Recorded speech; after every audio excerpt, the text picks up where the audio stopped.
Hey guys WhatsApp, আজকের এই ভিডিওতে আমরা কথা বলবো হাম আপকে বিনা গানটাকে নিয়ে, যেটা এসেছে সিকান্দার সিনেমা থেকে। এবং এই গানটা আমরা দেখতে পাচ্ছি সালমান খান এবং রশ্মিকা মান্দানাকে, এবং এবং এবং এই গানটা গেয়েছেন অরিজিৎ সিং এবং সালমান খানের যখন ক্যাচাল ছিল তখন তো তাদের কোনো গান বেরোতো না, কিন্তু তারপর যখন থেকে একবার সব কিছু ঠিকঠাক হয়ে গেল তারপর এত তারা গান বার করেছে।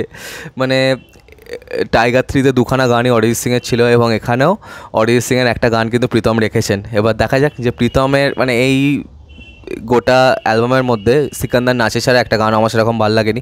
সিনেমাটা কালকে বেরোচ্ছে এবং চলো দেখা যাক যে এই গানটা কীরকম হয়। এবং গানটার ডিউরেশন কিন্তু খুবই কম, মানে এটা গল্পকে পুরোপুরি লুকিয়ে রাখার চেষ্টা, এটা পুরোপুরি বোঝা যাচ্ছে। তো চলো বেশি কথা বাড়াবো না, দেখি যে গানটা কীরকম হয়েছে। 1 2 3 স্টার্ট।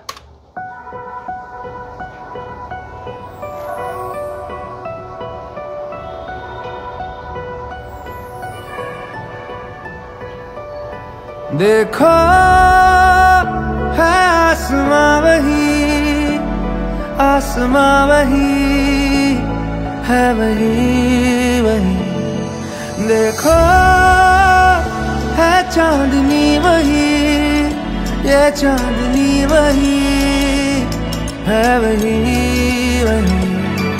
अब बेवजह सा लगता सांसों का ये आना जाना, सारे वो बीते लम्हे मुझको लग रहे अफसाना। जीने को जी रहा हूँ कोई शक नहीं, हम आपके आपके आपके बिना कुछ नहीं, हम आपके आपके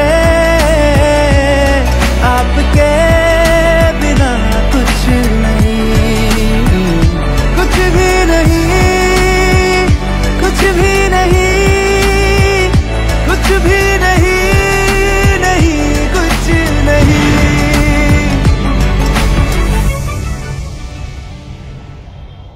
हम आपके आपके आपके बिना कुछ नहीं। তো গান তো শোনা হলো, এবং আই থিঙ্ক এই গানটা কিন্তু সিনেমার একটা ক্রুশাল পয়েন্টে আসবে। এখানে যে রশ্মিকা স্মৃতিতে যে সালমান আছে এটা কিন্তু পুরোপুরি বোঝা যাচ্ছে, মানে সঞ্জয়।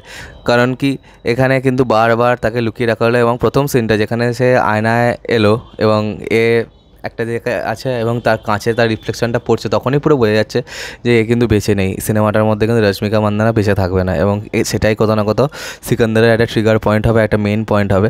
তো দেখা যাক যে কেমন হয় সেই জায়গাটায়। এবং পার্সোনালি আমি যদি বলি গানটা কিন্তু আমার বেশ ভালো লেগেছে, মানে যতক্ষণে শুনলাম আমার কিন্তু বেশ একটা যে দর্দটা, যে ব্যথাটা, সেটা কিন্তু খুব ভালো করে ফিল করতে পেরেছি আমি।